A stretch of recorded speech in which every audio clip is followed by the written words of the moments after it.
नमस्कार दोस्तों। हम देख रहे थे कक्षा 6 से लेकर कक्षा 12 तक का राजस्थान अध्ययन, जिसके अंदर कक्षा 6 से 11 तक का हमने कंप्लीट देख लिया था। सभी की जो क्लासें हैं वो आपको प्लेलिस्ट में मिल जाएगी क्लास के अनुसार।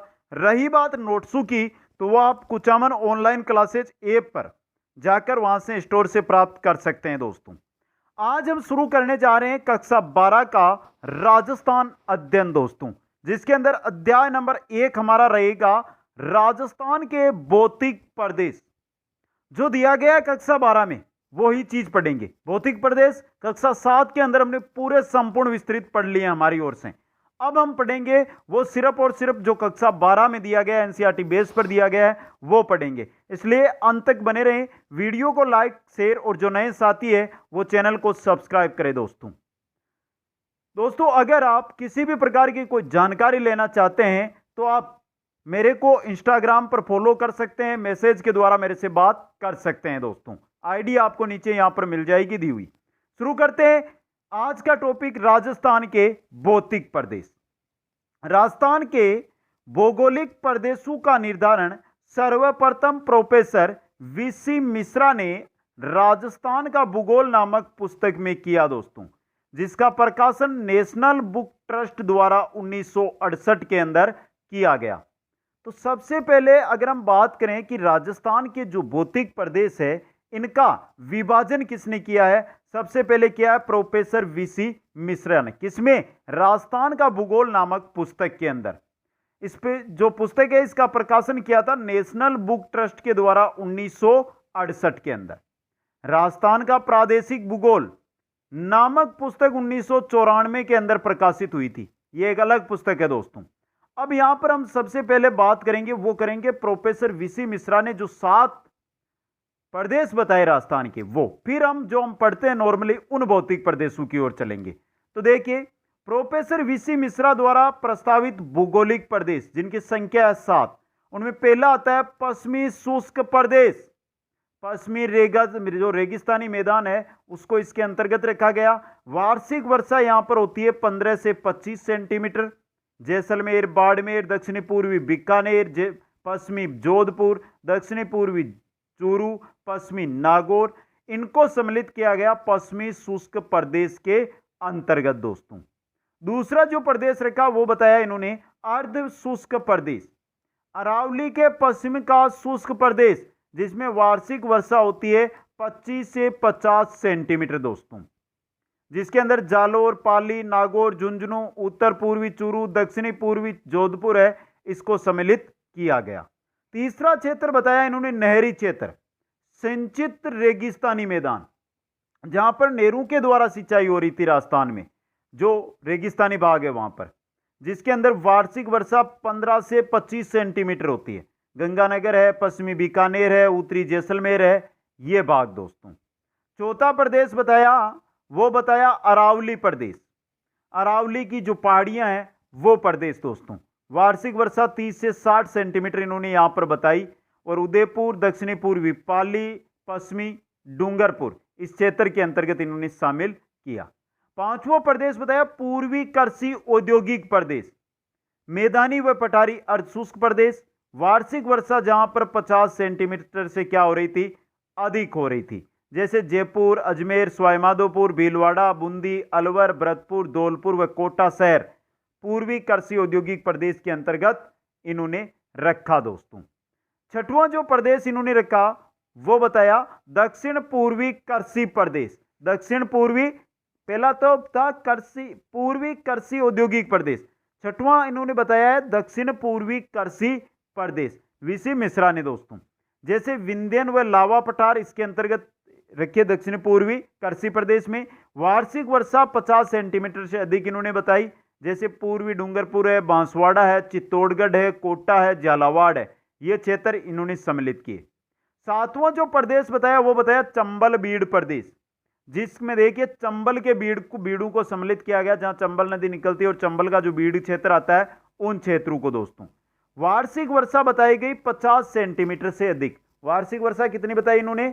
50 सेंटीमीटर से अधिक। सवाईमाधोपुर, धौलपुर, इन जिलों को इनमें सम्मिलित किया गया दोस्तों। तो इस प्रकार प्रोफेसर वीसी मिश्रा है उन्होंने क्या किया, राजस्थान को 7 भौगोलिक प्रदेशों में बांटा। अब बात करें हम धरातलीय प्रदेशों की, तो देखिए भू संरचना के आधार पर राजस्थान को 4 प्रमुख भागों में विभाजित किया गया है। थार का मरुस्थल, पूर्वी मैदान, अरावली पर्वत, दक्षिणी पूर्वी पठार। ये ऊपर नीचे हो गए 2 नंबर 3 नंबर। तो देख लीजिए भू संरचना के आधार पर 4 भाग है। थार का मरुस्थल है, अरावली पर्वत है, पूर्वी मैदान है, दक्षिणी पूर्वी पठार है। चलते हैं सबसे पहले भौगोलिक प्रदेश की ओर। पहला भौतिक प्रदेश हमारे आता है, वो आता है थार का मरुस्थल या थार मरुस्थल। दोस्तों ये भारत की पश्चिमी सीमा से लेकर मध्य राजस्थान में अरावली तक राजस्थान के पश्चिमी भाग में थार का मरुस्थल स्थित है। दोस्तों जो भारत के साथ पाकिस्तान की सीमा लगती है राजस्थान में, वहां से लेकर राजस्थान में से जो अरावली पर्वतमाला निकलती है वहां के बीच में स्थित है। ये राजस्थान में पश्चिमी भाग के अंदर स्थित है। दोस्तों ये राज्य के बाड़मेर, जैसलमेर, बीकानेर, जोधपुर, पाली, जालोर, नागौर, सीकर, झुंझुनू, चूरू, हनुमानगढ़ आदि जिलों के अंदर विस्तृत है। दोस्तों ये विश्व का सबसे धनी मरुस्थल कहलाता है, क्योंकि विश्व के अन्य मरुस्थलों की तुलना में यह अधिक जनघनत्व है, पशु घनत्व है, वर्षा, खनिज विविधता, वनस्पति, सर्वाधिक जैव विविधता आदि रखता है। जो भी बाकी विश्व में मरुस्थल है उनकी तुलना में यहां पर हर चीज आपको अधिक मात्रा में मिलेगी। दोस्तों आगे देखिए, जैसलमेर, बाड़मेर व बीकानेर में स्थित रेतीले मरुस्थल भाग को भारतीय महामरुस्थल कहा जाता है। तो जो जैसलमेर जिला, बाड़मेर और बीकानेर जिलों के अंदर जो रेतीले मरुस्थल स्थित है उसी को कहा जाता है भारतीय महामरुस्थल। इस क्षेत्र में रेतीली मिट्टी व रेत के टीले पाए जाते हैं जो हवा के साथ अपना स्थान बदलते रहते हैं। इन्हें बालू का स्तूप या स्थानीय भाषा के अंदर दोरे टीले कहा जाता है। दोस्तों दोरे कहा जाता है, बालू का स्तूप है, इनको स्थानीय भाषा के अंदर यहां पर दोरे कहते हैं। भारत का जो विशाल मरुस्थल है वो थार का मरुस्थल के नाम से जाना जाता है। थार का मरुस्थल है ना ये, तो भारत के विशाल मरुस्थल को थार का मरुस्थल कहते हैं। इस प्रदेश का विस्तार राज्य में 25 डिग्री उत्तरी से 30 डिग्री उत्तरी अक्षांश और 69 डिग्री 30 मिनट पूर्वी से 70 डिग्री 45 मिनट पूर्वी देशांतर के मध्य थार का मरुस्थल है जो राज्य में स्थित है। प्रमुख कार्बोनिफेरस काल में पश्चिमी राजस्थान का विस्तृत समुद्र था। जो प्रमुख कार्बोनिफेरस काल था उस समय जहां पर हम मरुस्थल देखते ना, यहां पर क्या था, समुद्र विस्तृत था। दोस्तों आगे देखिए, सर सिरिल फोक्स के अनुसार मरुस्थल का जो दक्षिणी पश्चिमी एवं सिंध का निचली घाटी वाला भाग अपर ट्रेजरी युग तक समुद्र के नीचे रहा। यह तथ्य यहां पाए जाने वाले चट्टानों में प्राप्त समुद्री जीवाश्म से क्या होते हैं, स्पष्ट होते हैं। बेलेंड फोर्ड के अनुसार समुद्र के निरंतर पीछे हटने के परिणाम स्वरूप सिकुड़न क्रिया से उत्पीत समुद्री तली ने मरुस्थलीय क्षेत्र का जन्म दिया, जिसका प्रमाण इस क्षेत्र की लवणीय झीलें तथा कच्छ का दलदली भाग भी उसी का क्या है, अवशेष है। दोस्तों थार का मरुस्थल है, इसको धरातलीय विशेषताओं के आधार पर निम्न 4 उपभागों के अंदर विभाजित किया जाता है। दोस्तों 4 उपभागों में पहला जो भाग आता है वो आता है शुष्क रेतीला अथवा मरुस्थलीय प्रदेश। यहां वार्षिक वर्षा का औसत 25 सेंटीमीटर से कम है, लगभग ये मानकर चलो 10 सेंटीमीटर वर्षा होती है, और वो भी बहुत 3, 4, 5 साल में एक बार यहां पर देखने को मिलती है। इसमें जैसलमेर, बाड़मेर, बीकानेर जिले तथा जोधपुर व चूरू जिले का पश्चिमी भाग शामिल है शुष्क रेतीला अथवा मरुस्थलीय प्रदेश में। दूसरा जो उपभाग आता है वो आता है लूनी जवाई बेसिन। यह एक अर्धशुष्क प्रदेश है जिसमें लूनी व जवाई तथा उनकी सहायक नदियां प्रवाहित होती है। विस्तार की बात करें तो पाली, जालोर, जोधपुर जिले तथा नागौर जिले का दक्षिणी भाग इसके अंतर्गत आता है। दोस्तों तीसरा क्षेत्र आता है वो आता है मरुस्थल का शेखावाटी प्रदेश। इसे बांगर प्रदेश के नाम से भी जाना जाता है। दोस्तों इसका विस्तार है जो सीकर, झुंझुनू, चूरू जिले तथा नागौर जिले के उत्तरी भाग में स्थित शेखावाटी प्रदेश है। दोस्तों और चौथा प्रदेश उपभाग है वो है गग्गर का मैदान।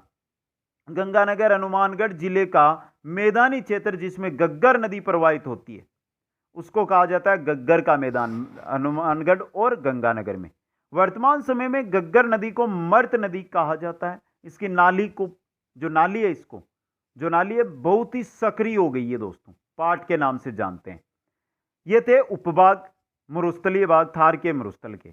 अब बात करें मरुस्थल के, थार मरुस्थल के प्राकृतिक स्वरूप की दोस्तों। थार मरुस्थल का प्राकृतिक स्वरूप, थार के मरुस्थल को रेतीला मरुस्थल एवं पथरीला मरुस्थल दो भागों में विभक्त किया जाता है। ये रेतीला भी है और पथरीला भी है दोस्तों। रेतीले मरुस्थल का विस्तार संपूर्ण क्षेत्र के लगभग 85% क्षेत्र पर है। जो मरुस्थल है उसके 85% भाग पर क्या है, रेतीला मरुस्थल है। बाकी 15% भाग पर ही पथरीला मरुस्थल है दोस्तों। देश की विशिष्ट भू आकृति बालू का स्तूप है जो विविध रूपों में विस्तृत है। जैसे यहाँ के बालू का स्तूपों में अर्धचंद्राकार यानी बरखान, अनुप्रस्थ, देशांतरीय बालू का स्तूप, इस प्रकार हजारों प्रकार के बालू का स्तूप यहां पर देखने को मिलते हैं दोस्तों। इसके विपरीत पथरीला मरुस्थल है जो जैसलमेर, बीकानेर के उत्तरी भाग तथा जोधपुर की फलोदी तहसील के कुछ भागों में स्थित है। यहां से क्वेश्चन आपके एग्जाम में बन सकता है। राजस्थान में पथरीला मरुस्थल निम्न में से किस जिले में स्थित है? 4 जिले का नाम दे दिया जाता है और इनमें से एक मिलेगा आपको। आगे चलिए मित्रों, आगे देखें। यहां बलुआ व चूने के पत्थर के सेल है दोस्तों। बलुआ व चूने पत्थर के क्या है? सेल है दोस्तों। मरुस्थलीय प्रदेश के उत्तरी भाग अर्थात हनुमानगढ़, गंगानगर जिलों में स्थित गग्गर का मैदान एक विशिष्ट प्राकृतिक प्रदेश है दोस्तों। इस क्षेत्र में गग्गर नदी का तल है जिसे मृत नदी भी कहते हैं। गग्गर नदी का तल है उसको क्या कहते हैं? हम मृत नदी के नाम से जानते हैं दोस्तों। गर्मी में यहां अधिकांशतः 40 डिग्री सेंटीग्रेड तापमान होता है। गर्मी के अंदर यहां पर अगर हम तापमान देखें तो 40 डिग्री सेंटीग्रेड तक रहता है, जो 50 डिग्री सेंटीग्रेड तक भी पहुंच जाता है। कभी कभी जो मई जून का ये महीना रहता है ना, यहां पर थार का मरुस्थल है, यहां पर 50 डिग्री टेम्परेचर पहुंच जाता है दोस्तों। शीत ऋतु में औसत तापमान 12 डिग्री सेंटीग्रेड से 16 डिग्री सेंटीग्रेड तक पहुंच जाता है। और कभी कभी ऐसा होता है खतरनाक शीत लहर चलती है, उस समय में ये कभी कभी जमाव बिंदु यानी 0 डिग्री सेंटीग्रेड से नीचे तक चला जाता है। -2 तक यहां पर आपको मरुस्थलीय भागों में तापमान शीत ऋतु में देखने को मिल सकता है दोस्तों। आगे चलिए। जुलाई से सितंबर तक के महीने में आर्द्र होते हैं यहां पर, जबकि सापेक्षिक आर्द्रता 55% से 70% तक यहां पर रहती है। मई जून में यह 30% रह जाती है दोस्तों।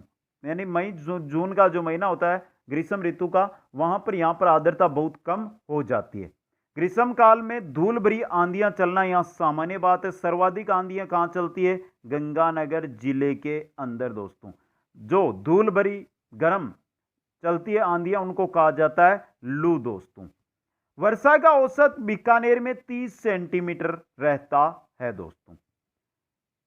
अब देखिए मित्रों, यह थी प्राकृतिक स्वरूप। प्राकृतिक स्वरूप के बाद बात कर लेते हैं वनस्पति की। तो यहां छोटे पौधे जैसे कंटीली झाड़ियों के अतिरिक्त बबूल, खेजड़ी, कीकर, नागफनी आदि पाई जाती है। यहां पाई जाने वाली घास में सिवान व तुरडिगम प्रमुख है दोस्तों। सेवण घास, ये सीवण लिखा हुआ, सेवण इस प्रकार लिखा जाता है। सेवण व तुरडिगम घास है जो मुख्य है दोस्तों। यह था थार का मरुस्थल। 2 नंबर पे जो भौतिक प्रदेश आता है वो आता है अरावली पर्वतीय प्रदेश। ये राजस्थान के मध्य भाग में दक्षिणी पश्चिम में उत्तर पूर्व दिशा में विस्तृत है। ये राजस्थान माना ना अगर हम, ये हमारा राजस्थान है इस प्रकार, तो इस प्रकार विस्तृत है। ये है आपका अरावली। कुल लंबाई इसकी अगर हम बात करें गुजरात से लेकर दिल्ली तक तो 692 है। राजस्थान की बात करें तो 550 किलोमीटर है दोस्तों। अब देखिए आगे। अरावली पर्वतमाला प्राचीनतम पर्वतों में से एक है जो दक्षिण में गुजरात के खेड़ब्रह्मा पालनपुर से उत्तर में दिल्ली के रायसीना तक 692 किलोमीटर तक फैली हुई है। राजस्थान की बात की जाए तो राजस्थान में 550 किलोमीटर इसकी लंबाई है दोस्तों। आगे देखिए। अरावली पर्वतीय प्रदेश का विस्तार सिरोही, उदयपुर, राजसमंद, अजमेर, जयपुर, दौसा, अलवर आदि सभी जिलों के अंदर देखने को मिलता है।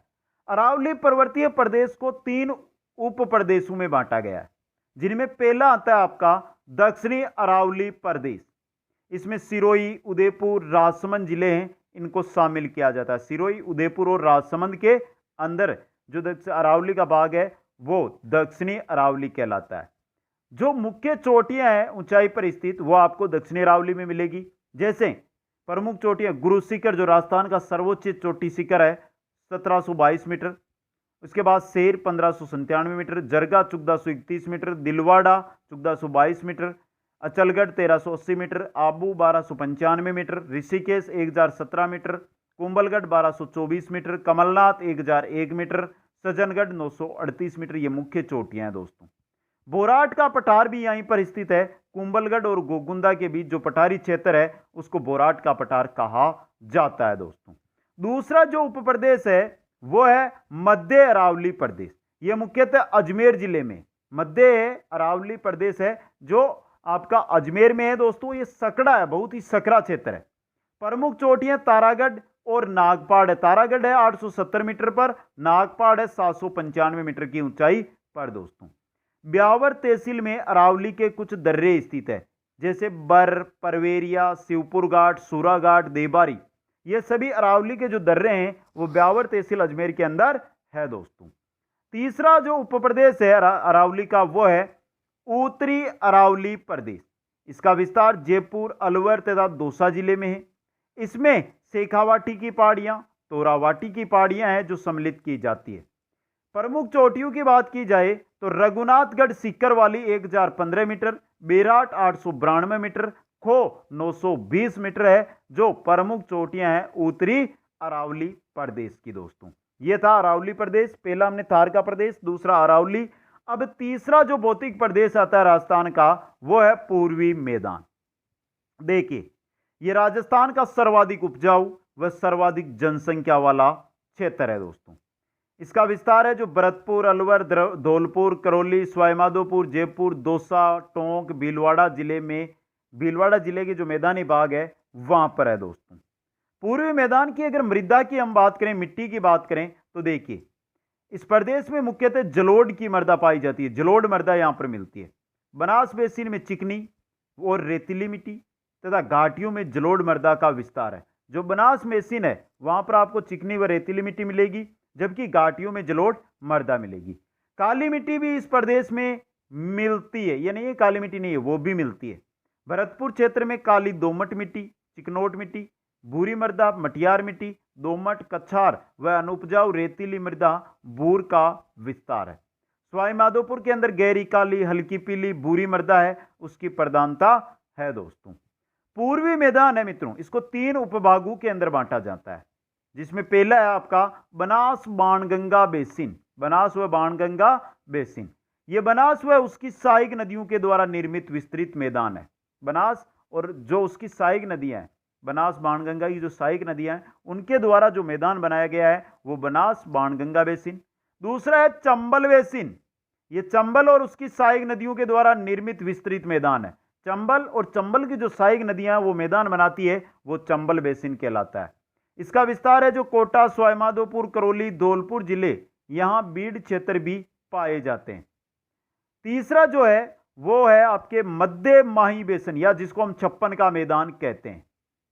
यह चंबल व उसकी सहायक नदियों के द्वारा निर्मित विस्तृत है। यह चंबल नहीं है मित्रों, माही नदी है। यह माही व उसकी सहायक नदियों के द्वारा निर्मित विस्तृत मैदान है। राजस्थान के दक्षिणी भाग में बांसवाड़ा व प्रतापगढ़ जिलों में माही और उसकी सहायक नदियों द्वारा निर्मित कुछ भाग को माही का मैदान कहते हैं दोस्तों।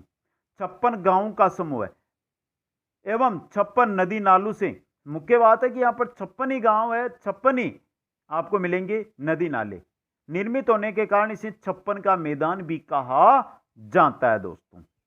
पूर्वी मैदान की बात करें आर्थिक स्वरूप में कृषि की दोस्तों। देखिए कृषि इस प्रदेश में उत्पादित प्रमुख फसलों में है गेहूं, चावल, बाजरा, सरसों, मक्का, उड़द, मूंग, अरहर, मूंगफली, गन्ना, तंबाकू व मिर्च दोस्तों। फल एवं सब्जियों का उत्पादन भी यहां पर होता है। जहां सिंचाई सुविधा उपलब्ध है वहां वर्ष में 2 फसलें और बहुत जगह 3 फसलें भी उगाई जाती है। सिंचाई हेतु इस प्रदेश में कुओं का प्रचलन सर्वाधिक है। इसके नहरों व तालाबों द्वारा भी सिंचाई इस क्षेत्र में की जाती है दोस्तों। बात करें खनिज की, तो खनिजों की दृष्टि से यह प्रदेश निर्धन प्रदेश माना जाता है दोस्तों। इस प्रदेश का जो प्रमुख खनिज है वो है इमारती पत्थर। प्रदेश में विंध्यन बालू पत्थर भी पाए जाते हैं। बनास बेसिन में अभ्रक के पर्याप्त भंडार मिलते हैं। जो बनास नदी का बेसिन है वहां पर आपको अभ्रक का पर्याप्त भंडार है दोस्तों। राजमहल क्षेत्र में गार्नेट मिलता है। सोप स्टोन निवाई के निकट है तथा लोहा बर्थल के निकट सीमित मात्रा में, थोड़ी सी मात्रा में पाया जाता है। चूने का पत्थर है जो स्वाईमाधोपुर व गंगापुर तहसीलों में पाया जाता है। यहाँ चाइना कले व गिया पत्थर भी उपलब्ध है। किसमें? पूर्वी मैदानी भागों के अंदर दोस्तों। खनिज के बाद हम चलते हैं औद्योगिक विकास के लिए। तो देखिए, भरतपुर का सेंट्रल इंडिया मशीनरी लिमिटेड यानी सिमको व धौलपुर हाईटेक ग्लास फैक्ट्री के उद्योग में विशेष महत्व है दोस्तों। जो आपका सेंट्रल इंडिया मशीनरी लिमिटेड है, सिमको व धौलपुर हाईटेक ग्लास फैक्ट्री है, ये दोनों के दोनों पूर्वी मैदान के अंतर्गत आते हैं दोस्तों। आगे देखिए, धातु उद्योग, तेल उद्योग, रसायन उद्योगों को भी सीमित विकास यहां पर हुआ है। इसमें सवाई माधोपुर के लकड़ी के खिलौने, टोंक में नबदा, दरी व निवार उद्योग है जो मुख्य है दोस्तों।